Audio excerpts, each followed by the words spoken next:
گەشتێک بۆ ناو سروشتی جوانترین گوندی سویسرا دەست پێ دەکەین.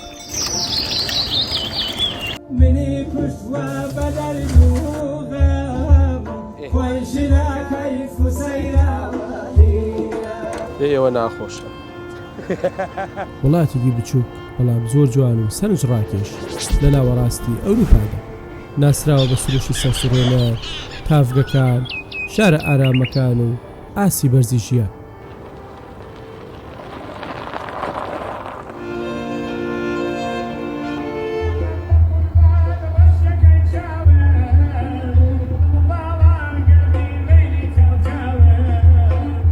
گەشتەکەمان لەگەڵ سامان و وەهاب و شاکر دەست پێ دەکەین. هەر کەسە و چیرۆکێکی ژیانیان هەیە و لەم بەرنامەیەدا بۆمان باز دەکەن. ئێرە شاری تورکنفێدا لە نزیکی میوشن هاتوین بۆ لای کاک سامان ئەم ئەبێتە چاو ساقمان. یاخوا بەخێر بێ کاک تەرگیان یاخوا بەخێر بێ باشی یاخوا بەخێر بێ کاک وابگیان یاخوا بەخێر بێ یاخوا بەستە چاو بەخێر بێ یاخوا فەرموو یاخوا بەخێر بێ کاک ئاوسەرگیان کاک واب یاخوا بەخێر بێ بەستە چاو ماڵ خۆتانە. ئێرە تورکستان نزیک شاری میوشنی ئەڵمانیا. فەرموو کاک ئاوسەرگیان فەرموو ئەلێ راو بچنە سەر و ماڵەکەم ئەلێ سلام بەخێر بێ یاخوا کاک ئاوسەر بەخێر بێ فەرموو کاک وابگیان بەخێر بێ کاک بەخێر بێن بەخێر بێن یاخوا بەخێر بێن کاک وابگیان بەخێر بێن ماڵ خۆتان بەخێر بێن بەڕاستی ئەڵمانەتان ڕۆشن کردووە. بڕیاو بێرم بۆ میوانە ماڵەکەم لەکوێن؟ نە بابە ماڵ خۆتانە ماڵ خۆتانە. Hallo, ich freue mich, dass ihr in Deutschland zu Besuch seid. سامان لەگەڵ خێزانە ئەڵمانیەکەی زیاتر لە 20 ساڵە تێیدا دژی. شارەزایەکی باشی هەیە لە ناساندنی شوێنە گەشتاریەکان و لەم بەرنامەیەدا دەبێتە ڕێبەربە. کەسێکی ڕووخۆش و دەست و دڵێکی سادەی هەیە. لانی ئێوارەمان بۆ ئامادە دەکات بە دەستوری ئەڵمانیەکان. ئەمە وڵان ناوی شپیناهینە کورە لە شپیناتە ئەمە نودلە و پیڤدایە و ئێتی شپاکێتیە و پاسەیە و لێن سەخەزورم لە خوارەوەیە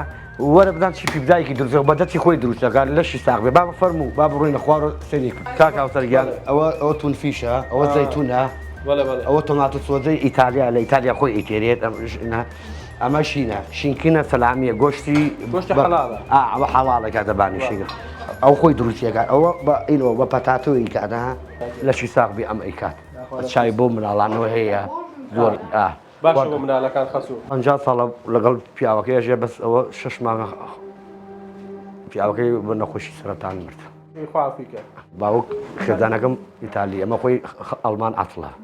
پێنج زمانیش قسە دەکات هەر بەی کوێژین ئەمان هەر نەخوارن من لەسەرۆین ماشەڵا لەشی زۆر ساقە هەموو خواردنێکە زانی ئەم شنە مەگەریتە ئەوە لەگەڵ ئاوتۆماتە خۆیان دروستیەکەن مامەی خێزانەکەم ئەوە ئاوتۆماتی ئیتالیایە. ئافرەتانی زۆر خۆش بێ دەستان خۆش بێ. So delicious. Thank you so much. So good. ئەوان ئەو خواردنە ئەدانم با من ئەم خواردە کوردەوارە بۆ ئەوەی دروست بکەم ئەو گۆشتە تۆتە قەڵەوە پانێکی تۆ تۆزە تەنیکەی خۆشترە بیبەری هاڕیان کاک ئاوسەر لەمای لە کوردستانشە بێت ئەوانە ئەمە نازا بەڵای لە کوردستان هەبێ یاخودنا بەڵام لە بەریتانیا هەیە و لەگەڵ سوورەکردنەوەی گۆشت و شتانەیە بەکارێ. ئیتالی هەیە نۆعی زۆرە ئەمە سپیشی هەیە سووریەکەیتەوە گۆشت. هاوڕێن ئەمە سامان ئامۆزازامە کوڕێکە زۆر قسە خۆشە زۆر دڵی پاکە ورە تاوەکە سوپیا باوکەڕۆ حتەکەن ئەو گۆشە بە ڕۆنی زەیتون بیکەن چاوەڕێکەن تا بەرنامەکە تەواوی هەرە خەنەنەوە جارێکیان چیمان بۆ سویسراوەیەکۆ چمان سویسرا جا لە ئاوایەکان سویسرا هییان دانایە یەرکە ماسیاندانە خۆ دێ پارەکە و دیبیوەی ساوی خواست حاوەکەسی لێوە دیار دێ پارە بۆ دارم ساوی تۆزە قەویە ئەوە پیزاکەی خەتوشمە تەوا بوو کاکیان زان خواردنەکەی تۆ خۆشیانەوەی خەسوو کاک سامان زیاتر لە 20 ساڵە نیشتەجێ ئەڵمانیایە وە خۆی دەڵێت ماڵی خەزورانم بە پارەی شیر و ماسی ماگا و مەڕ و باڵاتەکەیان دوو ئەرزیان کڕی لەم لاپاڵە وەڵا سەرتان نەیەشێن و منیشان کرد بە زاوای خۆیان و هێنامیانە سەر ماڵی حازر خۆمان ئەکسە ئەوان تویان گواستۆتەوە کاک سامان ئەوە منیان گواستۆتەوە ئەو ژنەوە لە خوارەوەیە ئەوە خواردنی بۆ ئێمە کرد نەنکی نییە دایکی مانگا و حیوان چیان بۆ شیر و ماست و ئەمانیان بر بۆ منیشن ئەیان فڕۆژ ئیسا بە کوردەکەی توان هێناوەتە سەر ماڵ لە قاتی خوارەوە خەسووتەشی قاتی سەرەوەشتە و خێزان و ماڵ و مناڵەکە ئەی بەخوا چاک بسمیلە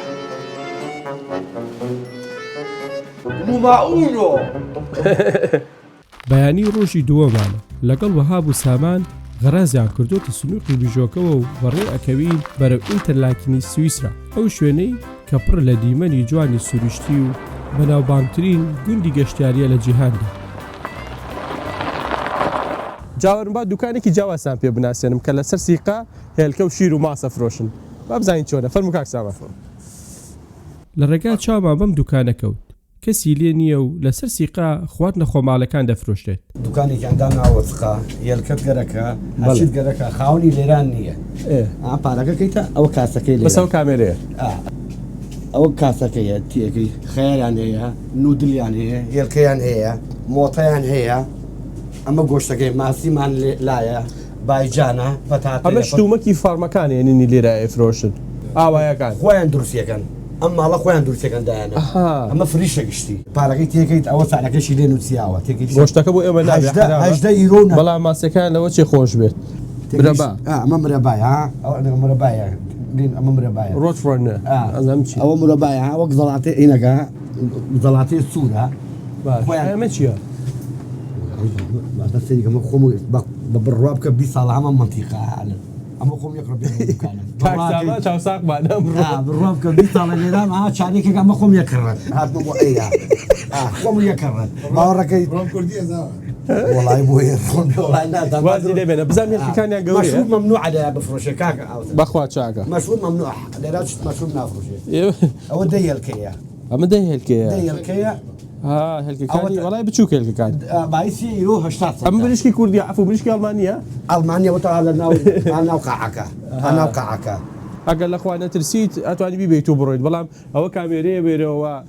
کابرێکی کەش بە سەروەیە کە خۆی گەورەیە هەمومان نەبینێت لێرەوە پارەکەی تیەکەیت و یاخۆ وردەشتە هەبێ لێرە دانیت و بەم حاسیبەیەش خۆت حسابێکە چون سەرەکانی هەمی لەسرە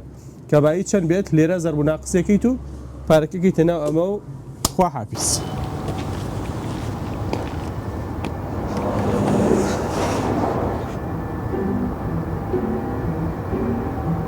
کاوسەرگیان ئەم سعدەی ئەڵمانیا ئەمەی سەفریە حەزەکەی لە 200 لێ ئەخوڕیت ئەمە لینداوە ئەمە لەم مەڵتیخانە ئەوێسین لەزگەی پێنەیە بۆ نەمساو بۆ سویسرا ئەم لەزگەی ئەمەتە ئەم لەزگەر گەرە پێت بێت دوای غەرامەیە لێرا یەک دەستێکەکەینە ئاو میزێکەکەن و ئیشەڵا بکەینە ڕێ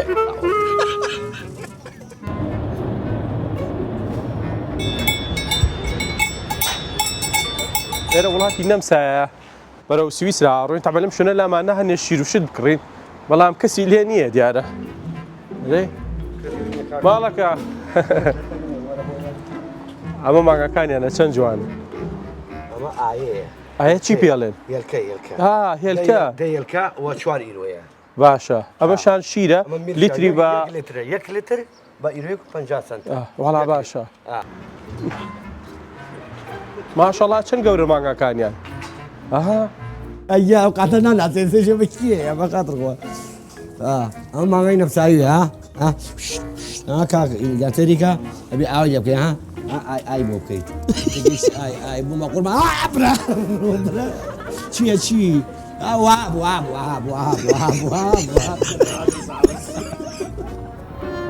سنووری نەمسا تێدەپەڕێنین دەچینە سویسرا کە تەنها پردێک نێوانیان پۆلیسەکان ێسیاوە دیتە کاکشاکە گیان چۆنی پاشی بە قوربانەوە تۆ خۆشحاڵم ساقی چاوم 28 ساڵە کاکشاکر لە سویسرا و ئەبێ بە چاوساقمان لێرە خەڵکی کفریە ئەم پیاوەشە خەڵکی کفریە کامێرەمانەکەشم خەڵکی کەلارە ڕێز و سڵاو خۆشەویستیمەیە هەر لێرەوە بۆ کفری و بۆ کەلاریەکان بە تایبەتی خۆشەویستی من و چاوت ئاماچەکەم. شاکر ماوەی 25 ساڵە لەم گوندەی سویسرادا دەژی بە تەنها لەبەر نەبوونی مافیمانەوە نەیتوانیوە خێزان پێک بێنێت بەڵام پیاوێکی میواندۆست و بەرچاوە لە گوندەکەدا و خەڵکەکە ڕێز و ئەحترامی لێگرن وەکو خۆی ئەڵێت قبوڵم نییە ئەگینا ماوەیەک خەریک بۆ ئیانکردم بە ڕیشسپی ئاوایەکە بەڵێ ئەم خانێ من تیایم تقریبان 200 ساڵە 200 ساڵەوە 200 ساڵە ئەو هاوسێم لەولاوە 300 ساڵە ئەمەڵی چاینایە دروستگرە ئێستا ئەمە دێی پێرن 25 دقە لە عاسمەی سویسرا دوورین پێرن 25 دقە لەبێر بەرە دوورن دەکەتە ئەو سەربانە تقریبا 700 متر بەرزترە لە عاسمەی سویسرا شوێنە ساردە ساترین شوێنی سویسرا ئێستا ئەو دیانەی تر بەفری نیە ئێستا ماشەڵڵا لێرەکشی بەفرە ماشەڵڵا ئێرە ئینتەلاکنە کە بە شەقامەکانێتی ئەپەڕین و هەستەکی لە ناو فلیمەکانە ئەمەە شوێنێکی ڕۆمانسی و تایبەت و گەشتیاریە بەڵام یەک شت هەیە لێرەیە زۆر گرانە وەرما سەعلی هەنێ خواردن تامشان بە ئەمە کەبابەکەیانە ئەوە تقریبا حوت کەبابە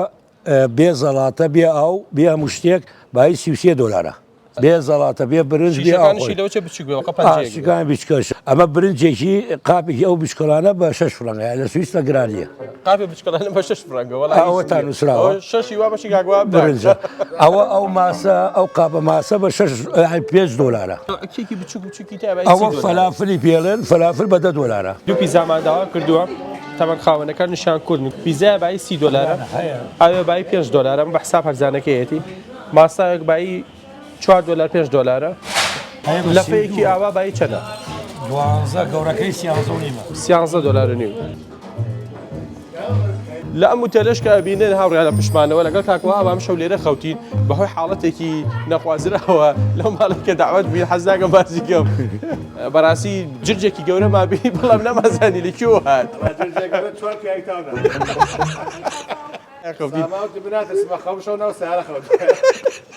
ئەم وتێلەمان کرد تقریبان شەوی بە 130 فرەنگ بۆ دوو کەس هەرزانە باشە لە چاو شوێنەکانی کەیە شاری بێرنی پایتەختی سوئیسرا یەکێکە لە جوانترین و مێژووترین شارەکانی ئەوروپا بە بینای کۆن و کۆڵانە باریکەکان ناسراوە کە تا ئێستا هەمان شێوەی سەدەکانی ناوەڕاستی هەڵگرتووە لە یونسکۆدا وەک یەکێک لە شارە کۆنەکانی جیهان تۆمار کراوە لێرەم برادرانە دێن و خەڵکە دێن بۆ خۆیان شەترەژەکەن بەڵێ بۆ خۆشی ئەزر هەرچێ بۆکەی خۆیان دێن یاریەکەن وەختەکە بنەڕێەوە لەسەر پارەیە هەروە بۆ خۆشی نا بۆ خۆشی پارۆمانە نیە ئەوش پەرلەمانی سویسرایە لای خۆمان لە بەردەمی مزگەوتەکانە یاخۆ لە دەوروپشتی مزگەوتەکانە خەڵکەوە بۆ دامۆسی ڕستکێنێکرد لێرەش لە تەنیشتی پەرلەمانی سویسرایە یاری شەترەنجەکەن کاک شاکر چەند کەسی تێعاژی لێرە وەکو دانیشتوان بە تایبەتی کورد وەڵای کورد بەڕاستیەکەی تەکی نیم 2500 زیاترە وەڵایرە خۆی ئەو پڕیوازدام حەوت ملێنە لەناو شارە هەموو سویسرا لەگەڵ ئەوسلندێکی بەریتانیا بێزگە لە ئەوسلندە های خەڵکی ئەژنەبی و ئەمانە کاژێن ملیۆنێ 2 ملیۆنە من خۆم لەم ئاسیمەی کەوتم لە دێ کاژێن بەڵێ لە دێکە تقریبان 28 ساڵ لە سویسرا مزگەوتی تایە ئێرە بەڵێ مزگەوتی تایە دەچینە لاوتر بروونە گوندێکی بچوو هەڵکەوتووە لە نێوان چیاکانی ئاژی سویسرا ڕەنگە بە خەیاڵ شوێنیوان ناوە زەماندی بێت لە ژیاندا بەهۆی سروشتی جوان شاخە بەرزەکان و 72 تافگا کە بە چیاکاندا دێتە خوارەوە وای کردووە کە گەورەترین ناوبانگ بۆ خۆی پەیدا بکات لە جیهاندا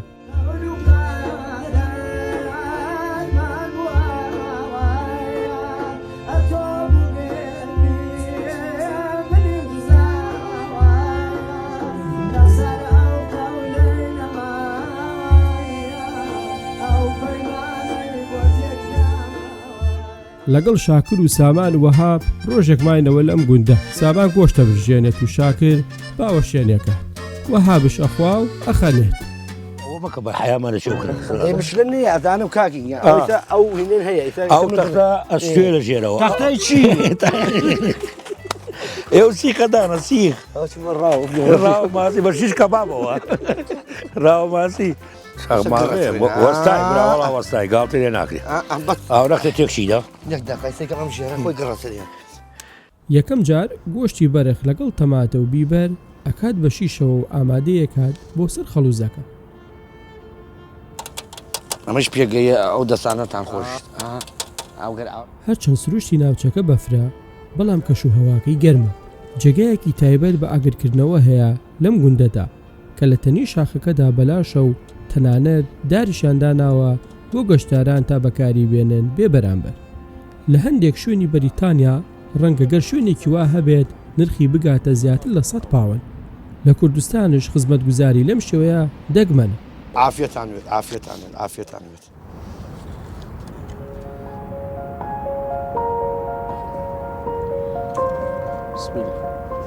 بسمیلە با منان بێرم لە دەقا کاکسامان عەزیەتێکی باشی بوو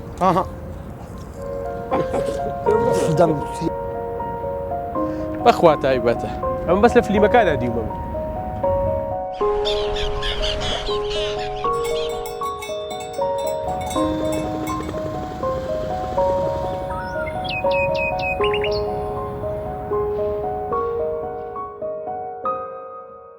تۆزێت تەڕەپیاس گوزەڵا کامێ لەم بیبەرە یەک تۆز لەم لیمۆشێکین بەسەرە بێەوە ناخۆش گیان ئەوە حاضرمان کردە بۆ ماسی ئێمە ڕۆژێکی تاوەمان بردە سەر بە ناخواردن ئەمە جێمی دووەمە وەها بوو شاکر دوای 13 شیش گۆشت سامانیان گرتووە و ماسی پێ بژێن کاک شاگران لیمێترا لەوێ لیمۆترگا لەوێ بۆم بێرت خوا جا ئێوە کە هاتن وەک ئێمە مەکەن چێش لە سروشت و جوانی ناوچەکە وەرگرن بە پێ بڕۆن بە ڕێگاکەیە دەیان دیمەنی جوانە بینن یان دەتوانن سکای دایڤین بکەن بڕۆن بۆ شاخەوانی لەوێشەوە بە پڕۆشت خۆتان هەڵبەنە خوارەوە ئەوەی بە خەیاڵ بیرتان لێ کردوێتەوە لێرەدا دەبێت بەڕاستی ئەبەش گۆشتەکە نیوەیمان برژان نیوە شێکەکەی ناو قاپە و توزە سوورەکەینەوە ئەیکا بە قاوەکەی خۆیاتنێک دای لە بن ئەمەشمان لە بیر چوو بەسەر داراوی تێ مەکەون ئەو بەسەرەوە ناوێت ئەوە تا دیسان سامان و هابی نردووە بۆ دار ئەم کۆتەرەی هێناوە بە تەورش ناشکێت ئێوێ دیسان گۆشتی بۆ سوورکاتەوە کاتەکەمان بە ناخواردن بردەسەر ئێمە قاپێ گۆشتی کیان سوور کردوتەوە بە بەرگە و ماسی و سەوزەواتەوە بەشی 6 نەفەر نانمان خوارد ڕۆژەکەمان بەم شێوەیە بردەسەر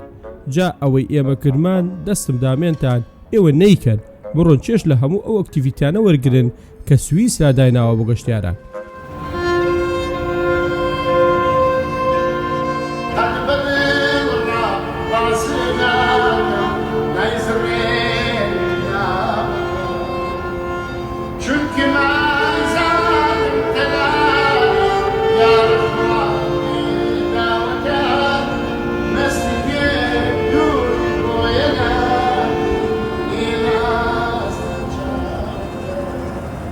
دەگەڕینەوە شاری لەندەنی بەریتانیا و لە نزیکەوە ڕێستۆرانتێکی کوردیتان پێدەناسێنم کە ڕەنگە هەمووتان پێویستان بێت کاتێک هاتنە ئەم شارە چووکم خواردنەکانی پاک و خاوێنە و هەروەها لە زۆربەی ڕێستۆرانتەکانی دیکەش هەرزانترە ئێرە ئەندەگراونەکەی شاری لەندەنی بەریتانیایە و هەنگە لای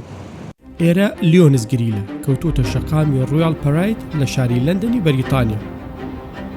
لە هەر شوێنێکی بەریتانیایت ئەوە ئەگەر بۆ جارێکش بێت پێویستە بێتی شاری لەندەن لەم ڕێستۆرانەدا تام و چێژی خواردنە ڕەسەنەکانی کوردی تاقی بکەیتەوە ئەزان بۆ فەرموو لەگەڵ بابن بۆ جیاوازەکەتان پیشان بم هەموو جۆرە خواردنێکی کوردی بە تام و چێژی تێدا ئامادە دەکرێت لەلایەن شێفە پڕ ئەزموونەکانەوە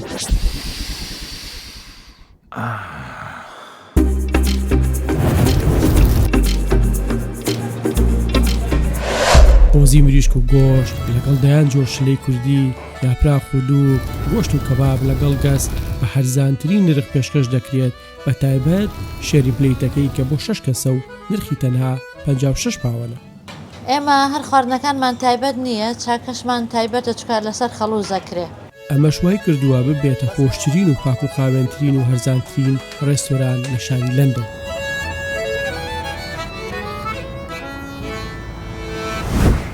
ئەم ڕێستۆرانە خەرینەی گەرەکە کاتێەوە بەردەما ڕەتدەوێت بۆنی مامور و فروژا و کەباب چێت و هارتەکە لەوەتی ئەمەت ئەمە کریایەتەوە مرتاحبیمە بۆ خۆم خاوەنی پارکینی فری ئەی ناوەش پارکین گشتی بەلاشە دەتوانێت سیارەکە پارکینێکم بە زێرە پارکی نەکەن و دوای بڕمە مەتار پارێ مەتار نەدەن خواردنەکان زۆرن بە تایبەت قۆزیەکەی پێمان تاقی نەکرایەوە و یامان بەوە هات خاڵی ژەن ئاوی گۆشت پەتاتە فاسۆلە بامێن ئەویش گۆشتە حیاتەکە ئەوەدا مستەقبل بیمانەمان هەواسی بۆ خێر بێ بڕخێ کامل لە حەسابە بە شێوەیەکی جوان برنجەکەیان ڕازاندوتەوە لەگەڵ گۆشتی بەرخی کوڵاو و فاسۆلیا و بامێ پەتاتە ئاوی گۆشت دەوری یەک زەڵاتە دوی کوردی و نان پێشکەش دەکرێت بە خواستی میوانانش گەر بیانەوێت گۆشتەکە سوور دەکرێتەوە سێچی ناسکە لێتەوە وڵات زۆر زۆر خۆشە ئەمە گشتی بای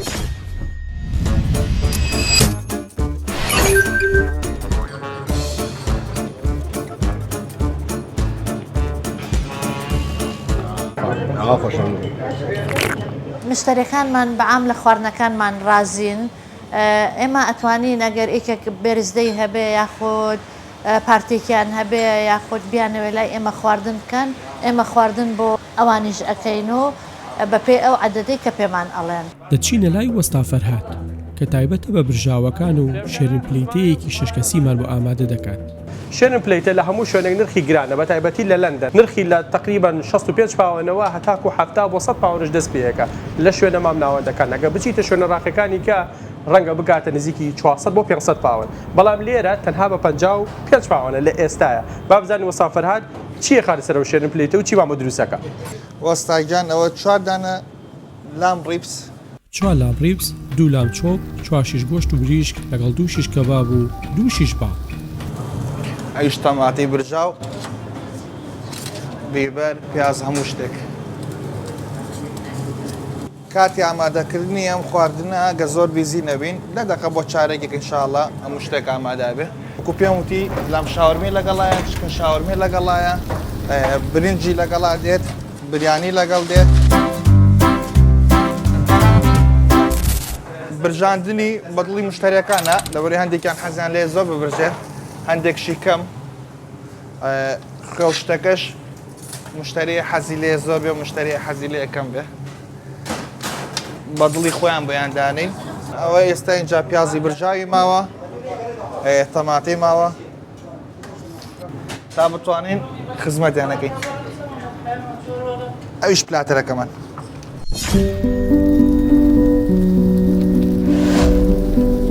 ئەوە کاهوی لەگەڵایە ڕێککەبێکی لەگەڵایە پیازی لەگەڵایە لەگەڵ میکس سەڵاتمان هەیە زەیتون و بیبەری لەگەڵایە و لەگەڵ ئەو نانە جوانە خۆشمان سوورمان کردوەوە لە خزمەتە بە تەنها برژاوەکان بەشی 6 کە زیاتر دەکات بەڵام ئەگەر بتانەوێت نەفستان تێرکەن ئەوە دەتوانن خواردنی دیکەشی بۆ زیاد بکەن وەکو بەو کفتە و یاپراخ کە بە دوو و گۆشتی بەرخ ئامادەکراوە لەگەڵ چەندین جۆشلە جامە چووکم بەزیان تێ کردووە تامەکەی ئەوەنێکی خۆشتر کردووە.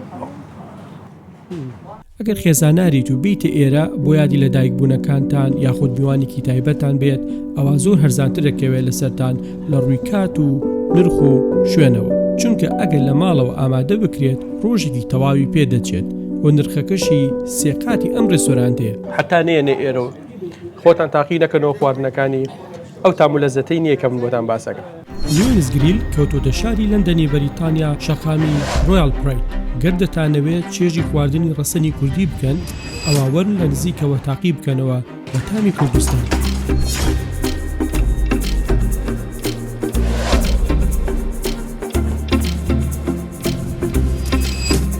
بۆ قۆزی مریشک و گۆشت شلەکان شێرن پلەیت چەندین جۆر برژاو و کەباب کە بە دەستی شێفی پڕ ئەزمون و ستافی شارەزا ئامادە دەکرێت و خزمەتان دەکەن بە هەرزانترین رێخ خۆشترین و پاک و خاوێنترین خواردنە کوردەکان لە لیۆنس گریل تاقی بکەنەوە جێگای تایبەت بە خێزانەکان و شوێنی وەستانی ئۆتۆمبیلەکانیشتان فریە بەخێربێن بە لیۆنس گریل.